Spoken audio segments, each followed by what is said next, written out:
कृष्णा दोस्तों, किशोरी क्रिएशन से मैं सपना शर्मा आप सभी का हार्दिक स्वागत करती हूँ आपके अपने चैनल पर।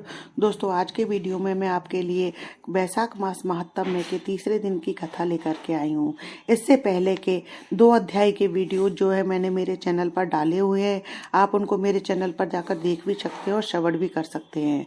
दोस्तों, मैं आपको वैशाख मास महात्म्य के तीसरे दिन की कथा सुनाऊँ उसके पहले मैं आपको कथा सुनाऊँ उससे पहले भगवान श्री हरि के सबसे एक और प्रिय मंत्र के बारे में बता रही हूँ। उससे पहले मैंने आपको पिछले वीडियोज में भगवान श्री हरि के ओम नमो भगवते वासुदेवाय प्रिय मंत्र के बारे में जानकारी दी थी।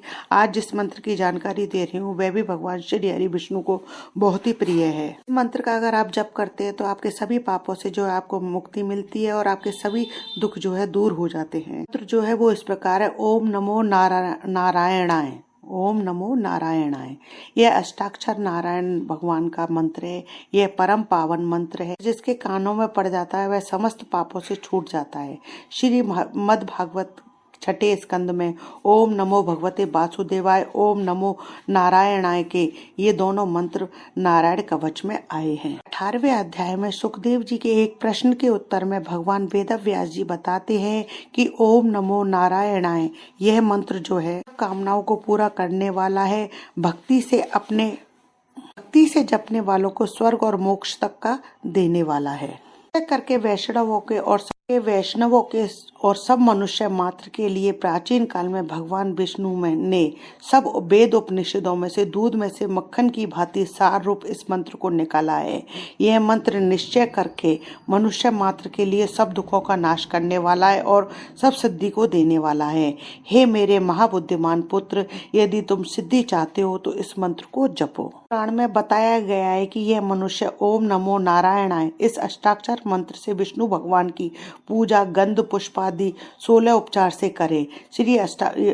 अष्टाक्षर मंत्र सब पापों को हरने वाला है, सब यज्ञों को देने वाला है, सब दुख और दोष को शांति करने वाला है। आइए अब जानते हैं वैशाख मास महात्म्य के तीसरे दिन की कथा। दूसरे अध्याय में हमने जाना कि नारद जी ने वैशाख मास जो है भगवान श्री विष्णु को अत्यधिक प्रिय है। मास में जलदान, छत्रदान, पंखा दान, अन्नदान सब दानों में उत्तम बताया गया और उसकी महिमा भी बताई गई है। साथ ही अन्नदान की भी महिमा बताई गई है। अन्नदान करने से मिलने वाले पुण्यों के बारे में भी बताया गया है। तो आगे तीसरे अध्याय में जानते हैं नारद जी बोले, जो मनुष्य श्रेष्ठ ब्राह्मण को पलंग दान करता है, ब्राह्मण की उस पर सुख से सुलाकर ठंडी ठंडी हवा की जावे तो संपूर्ण धर्मों के साधन से उसका शरीर निरोग रहता है।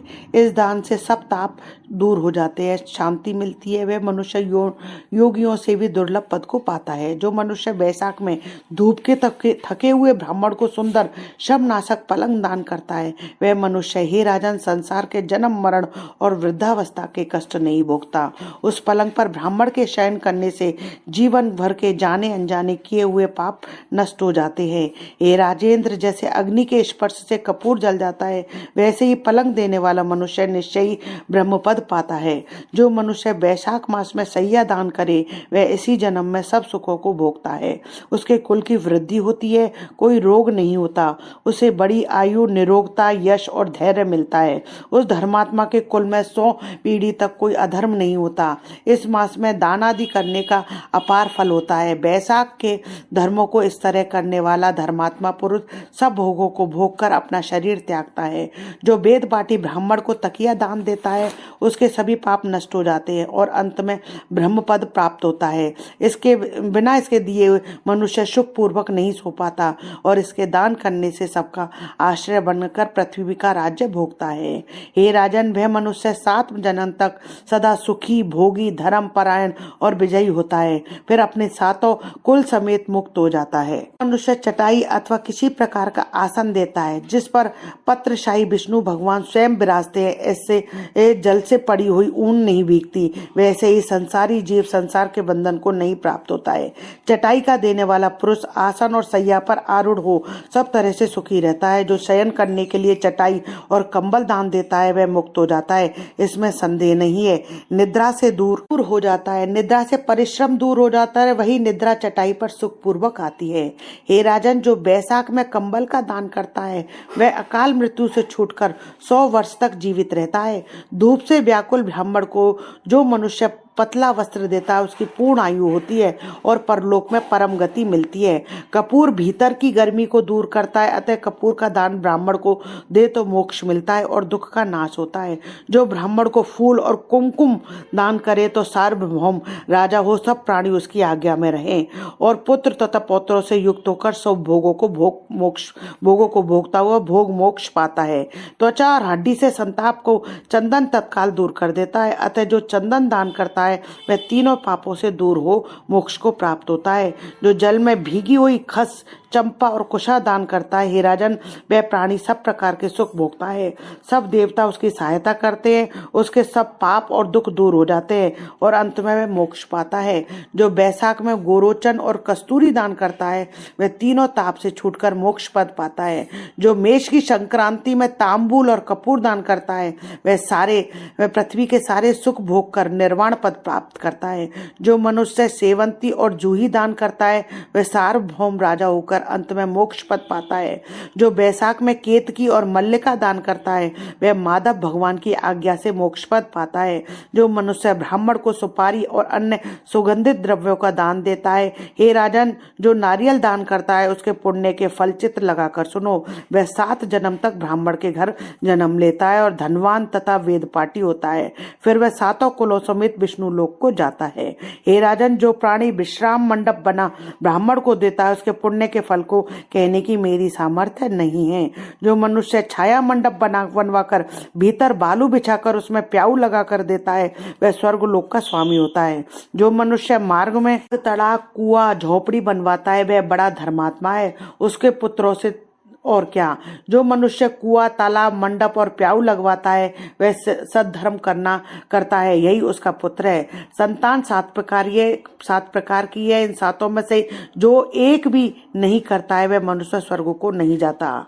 उत्तम शास्त्रों का सुनना, तीर्थ यात्रा, सत्संग, जलदान, अन्नदान, पीपल का पेड़ लगाना, पुत्र होना, ये 7 प्रकार की संतान देवताओं ने कही है।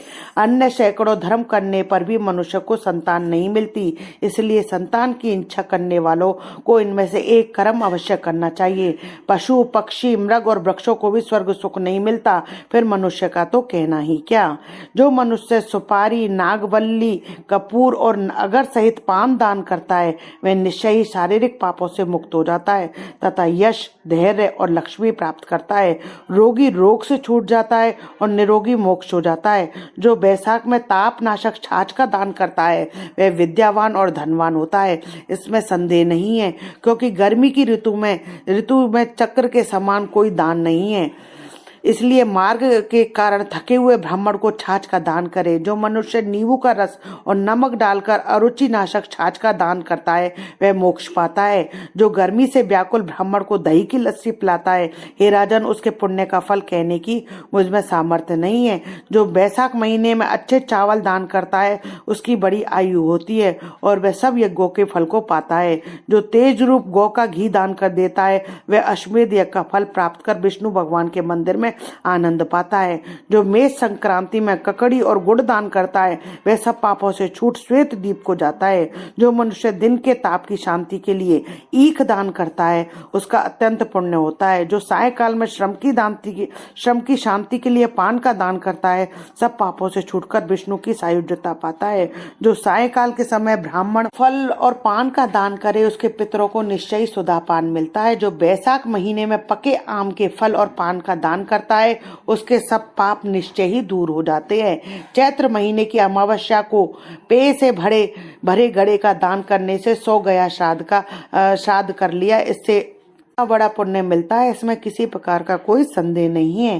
चैत्र की अमावस्या को कस्तूरी, कपूर, मल्लिका, खस आदि वस्तुओं से युक्त जल कुंभ का दान जो पितृश्वरों के लिए करता है उसको 96 श्राद्ध करने का पुण्य निसंदेह प्राप्त होता है, इसमें किसी प्रकार का कोई संदेह नहीं है। एति श्री 3रा अध्याय समाप्तम। दोस्तों, यदि आपको मेरा ये वीडियो अच्छा लगे तो प्लीज मेरे वीडियो को ज्यादा से ज्यादा लाइक और शेयर कीजिए अपने फैमिली और फ्रेंड में। यदि आपने अभी तक मेरे चैनल को सब्सक्राइब नहीं किया है तो उसे सब्सक्राइब करना ना भूलें, पास ही में बेल आइकन को हिट करें ताकि मेरे आने वाले हर नए वीडियो का नोटिफिकेशन जो है आपको मिल जाए। हिंदू धर्म, रीति रिवाज, कथा कहानी जानने के लिए मेरे चैनल पर बने रहने के लिए बहुत बहुत धन्यवाद। जय श्री कृष्ण।